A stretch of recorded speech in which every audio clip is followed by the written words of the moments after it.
never thought would be me. So this is my goal for all of you. So I'm going to tell you what changed in the hope that it helps you make the change. So number one is I educated myself. The more I learned about my body, and the more I learned about the impact certain foods had on my body, the more respect I had for how incredible my body actually was. And now I view my body like a Mercedes G-Wagon.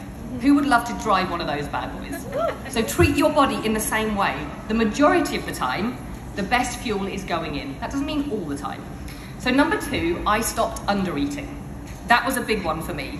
So it's one of the things I see time and time again, especially in women. And I'll share more about this in a moment because this will end up backfiring on you and it will cause you to have cravings and overeat, so stay tuned. And then thirdly, I worked massively on my mindset around food so I could step away from the all or nothing mentality. And again, it's something I see all of the time. People go onto a nutrition plan and they see it as a fixed timeline rather than developing a plan that's sustainable for life, which is what my goal is for all of you. So, number one, education. When you know the why, the how becomes easy. So why should you limit certain ingredients? Why should you eat more whole foods? So here's a question for you. If you could see your insides and the long-term effect every mouthful was having on your insides, do you think you would make better choices about your food? Yes. Yes. This is the problem with human beings. We can't see what's going on in our bodies. We just think everything's okay when in fact it's probably not. So everything you eat is supporting every single cell in your body and how it functions. So you want to make sure that you're putting the best things in. So in 2018, a research team from Harvard, they did a public health issue, which was a landmark study called The Impact of Healthy Lifestyle Factors on Life Expectancy in the US Population. And they showed the effect on more than 120,000 people on these 5 modifiable lifestyle factors. So not smoking, moderate alcohol intake, regular physical activity, which was at least 30 minutes a day of moderate to vigorous exercise, a normal weight, and a healthy diet.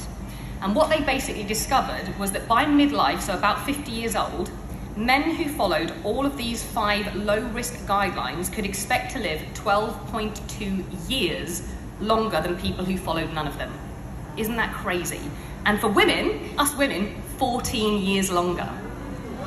Yes. So would you love to live 14 years longer? Yeah. Then do these things. So they also found that those people who followed these 5 principles had an 82% lower risk of dying from cardiovascular disease and 65% lower risk of dying from cancer. That is massive. So this is so amazing to know. And do you know why? It means that you hold the power to your own long-term well-being. It's within your hands if you take it. So I don't have a massive amount of time with you this evening, unfortunately. I mean, I could talk about this for 5 years, but I'm not going to. So I want to do my best to give you an overview of certain parts of your body, and especially your gut, because it is the hub of health, and I'm going to do it in record speed, so make sure you're listening. I'm trying not to speed talk. So when it comes to creating healthy habits, I truly believe that having an understanding of your body, in particular your gut, can really give you a strong and passionate why to stay on track. Because I know it certainly did for myself when I started to understand my body and how unbelievably complex and incredible it was. I wanted to ensure I was doing everything I could for its function to be optimal. It made me think about food in a completely different way. So I love analogies. I see things in pictures. So I'm going to give you a couple of analogies that I hope make sense to you like they do to me. And it's to do with your garden. So I want you to think of your gut. So that's just giving it away. I want you to think of your gut like a garden and like a bin bag. Go with me on this one. So your garden, aka your gut, you've got this thing called a gut microbiome, which is very, very similar to a garden. So imagine a beautiful garden. In that garden, there are lots of diverse species of beautiful flowers, and perhaps there are a few weeds lurking on the edge of your garden, which are fine. You can deal with a couple of weeds, but if you have loads of weeds, it's really not a very pretty garden, is it? So imagine if you just fed all of the weeds and you didn't water your beautiful flowers, you didn't look after them, you didn't feed them in any way, shape or form. Your garden would not be very pretty, would it? The weeds would run rampant, the flowers would all die. Our gut is very, very similar. So the flowers are the diverse species of gut bacteria that you have, these microorganisms that live in your gut that are absolutely vital for your human health.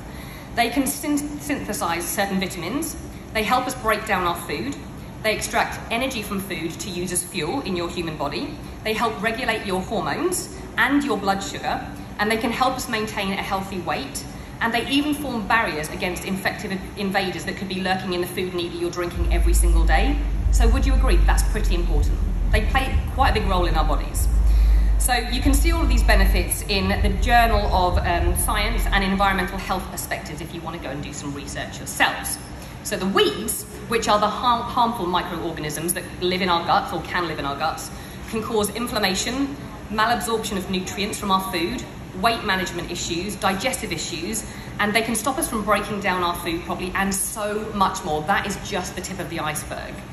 So that's really important to think about this balance of beautiful flowers and not too many weeds in your garden. Now the gut lining, which is your bin bag. So what happens when you've got a bin bag and you put some glass in the bin bag? Anyone? You puncture a hole in it, don't you? There's a hole that goes in the bin bag, and guess what happens? Bin juice leaks out. Bin juice is gross. I hate it. So imagine your gut lining being very similar to that. If you put things in that are going to pierce holes in your bin bag, then things can escape through. So what should happen is your gut lining should allow small particles, vitamins and minerals to absorb through the gut lining into the bloodstream so that they can be delivered to our cells, because every single cell in the body is made from those foods that we're eating. But it should not allow large undigested proteins to escape through into the bloodstream. This is an absolute mayday situation. So the reason being, approximately 80% of our immune system is actually located in our gut lining. Isn't that fascinating? Most of your immune system is in here. So that is for a very good reason. It's to stop these undigested proteins and foreign invaders from our food going into our gut, which are called endotoxins, getting into our bloodstream, because that's not good news. So if something passes through the gut lining that shouldn't pass through the gut lining, the immune system, which is all located there, will mount this massive immune response to tackle it, which is great. That's what we want it to do, but we don't want that to keep happening all the time. If this does keep happening, the immune system will basically be on red alert, and that is just not good news for your body, for your immune system to constantly be in overdrive. So, does that analogy make sense to people? Yeah. Good. So some things that can damage either our gut lining, our bin bag, or disrupt the gut microbiome are beautiful, diverse species of flowers. So according to Chris Kresser, who is someone I'm absolutely in love with, he's a globally renowned expert and clinician and educator in functional medicine. He basically says the main things that can disrupt our gut microbiome and our gut lining are gluten, highly processed foods like additives and chemicals that our body just doesn't recognize. Industrial seed oils is a massive one. So how many of you check your packets on your foods that you're eating for refined vegetable oils? Anyone? No. Good, a couple of hands, that's great. Everyone please do it.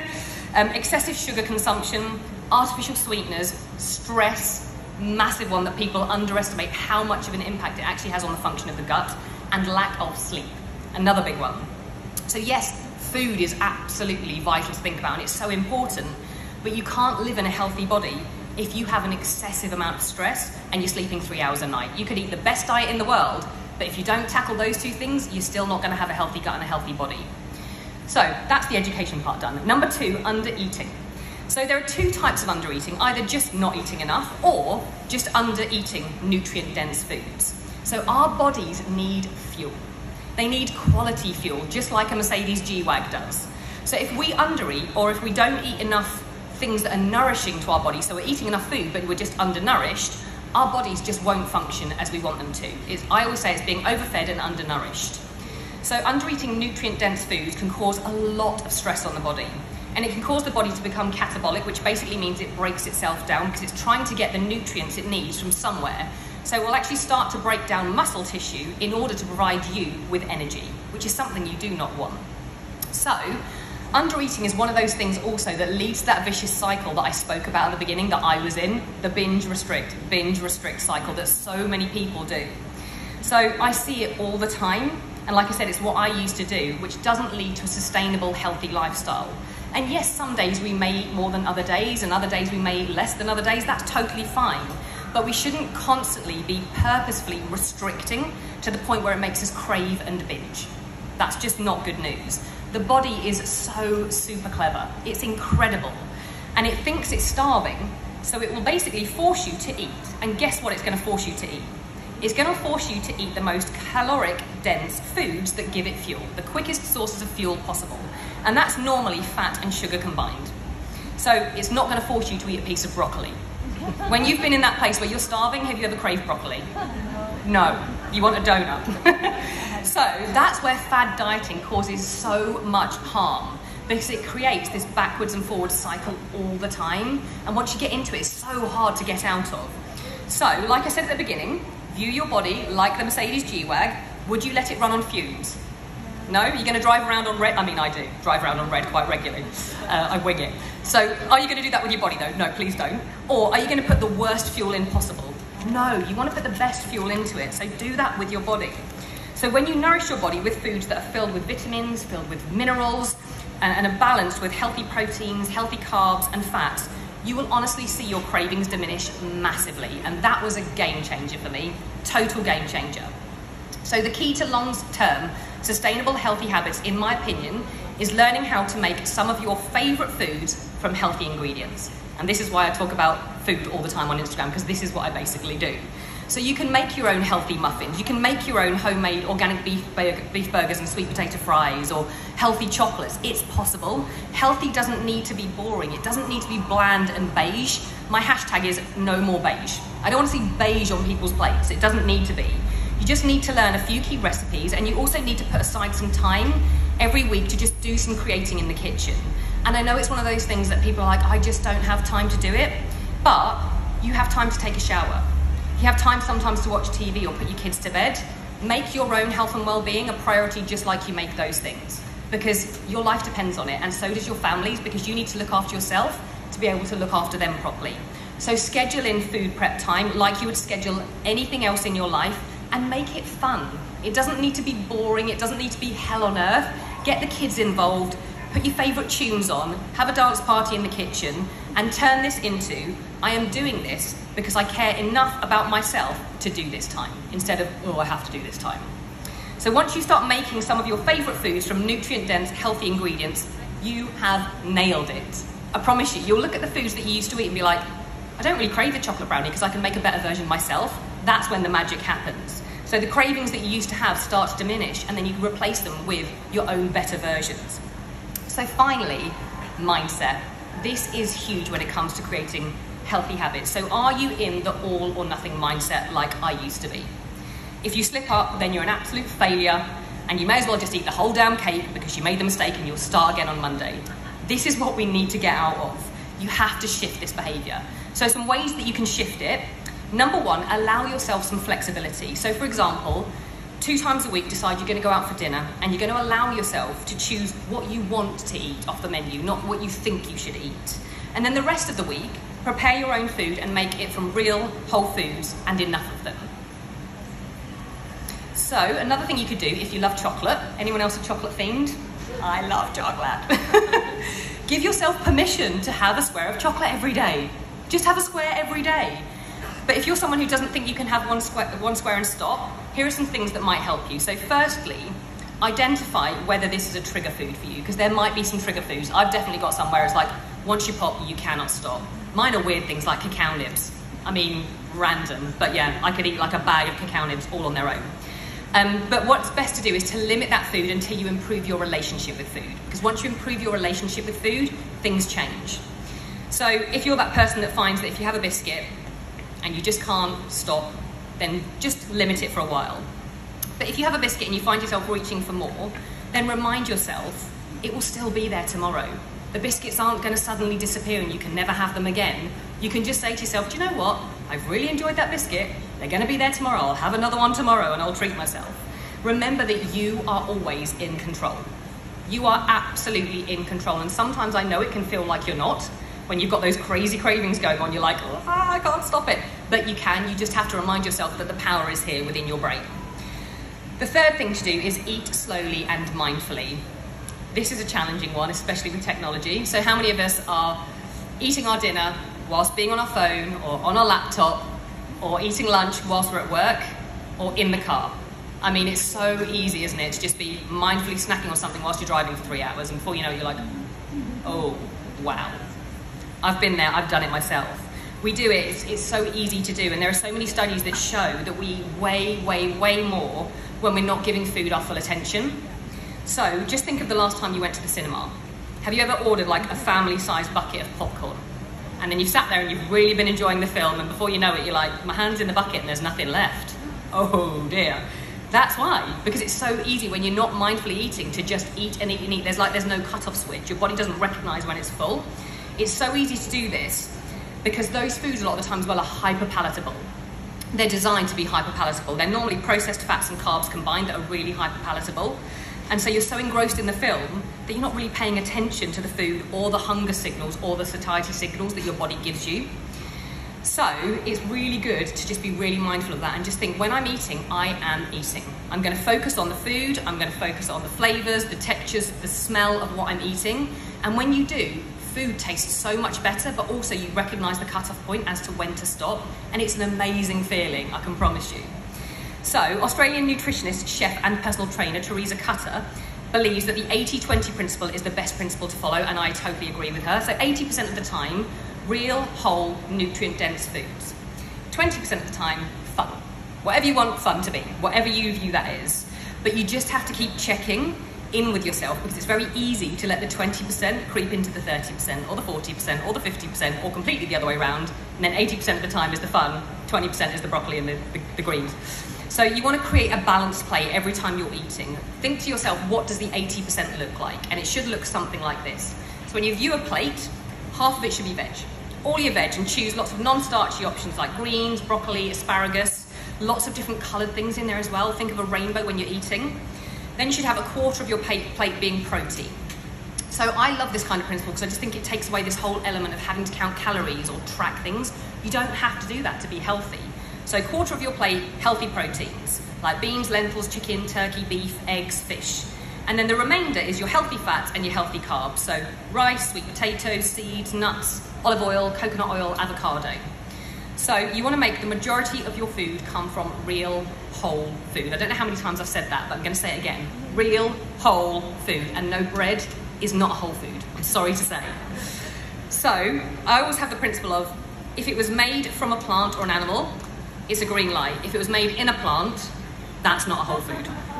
So you're thinking organic meats, fish, eggs, vegetables, sweet potatoes and squash, healthy fats like olive oils, coconut oil, nuts, seeds, oily fish, ghee. If you tolerate dairy, okay, some good quality butter, some avocado, olives. They are all great sources of fats. Then your carbs could be things like rice, quinoa, buckwheat, gluten-free oats, and then you've got also your squash and root vegetables as a carb source as well. So that would be your 80%. So what could the 20% be? Whatever tickles your fancy. What do you love? It's your choice. But like I said earlier, when you start learning how to make those treats from healthy ingredients like chocolate brownies from sweet potatoes and avocado, or chocolate mousse from avocados, ice cream from high quality protein powder, or muffins from different flours like coconut and almond flour, you suddenly start to crave less of the 20% because you've learned how to make the 20% from the 80%, which is the magic. So I want you to think of these final principles every time you eat. How many of the foods I've eaten today have grown from the ground or come from a high quality animal compared to from a packet? Ask yourself that every time you sit down to eat. Second question, does this meal contain high quality protein? If you couple carbs with protein or a healthy fat, you're going to be way more satiated than if you just eat carbohydrates on their own. Third question, how many ingredients are on this packet and not whole foods? And finally, how many different colours are on my plate right now? Because you want to be eating a rainbow. So if you're stuck for recipe ideas, and I know what it's like when you're kind of like, I don't know where to begin, or you don't know how to create these healthy habits, then please speak to whoever brought you here today, because they'll be able to give you some advice. And in Arbonne, we run something called the 30 Days to Healthy Living program, which can actually help you create those healthy habits for life. And we'll provide you with the support, the guidance, the recipes, the education galore. We literally hold your hands. And some people might just need that helping hand right now. I know if someone had said that to me probably 15 years ago, I'd have just been like, show me what to do. Just tell me, because I don't know. So if you just think, oh my God, there's too much to take in, just start with one habit to begin with. What is the one habit that you could change? Could you just change your breakfast cereal for a whole food breakfast instead, or a smoothie bowl? Just that one change could be the start, and that one thing means you've made one good decision in moving the needle forward towards a healthier lifestyle. So if you nail that habit for a few weeks, then add another one. You don't have to try everything in one go. Just do one at a time, nail it, add another habit in. Nail that one, add another one in. And if you keep doing that, just think how differently things could be a year from now. That can be huge. There can be so many changes in your life just from creating one new habit every couple of weeks. But if you change nothing, nothing changes. So I encourage you all today to decide to make your own health and well-being your number one priority, or at least one of your top priorities. And even if you feel on top of the world right now and you're like, I'm all good, I've got this, unless you've done thorough amounts of testing on your own body, you actually have no idea what's really going on inside your body right now. So why not give yourself the best chance by ensuring that you've got all the bases covered? So I hope that's been really helpful for you all. Thank you so much for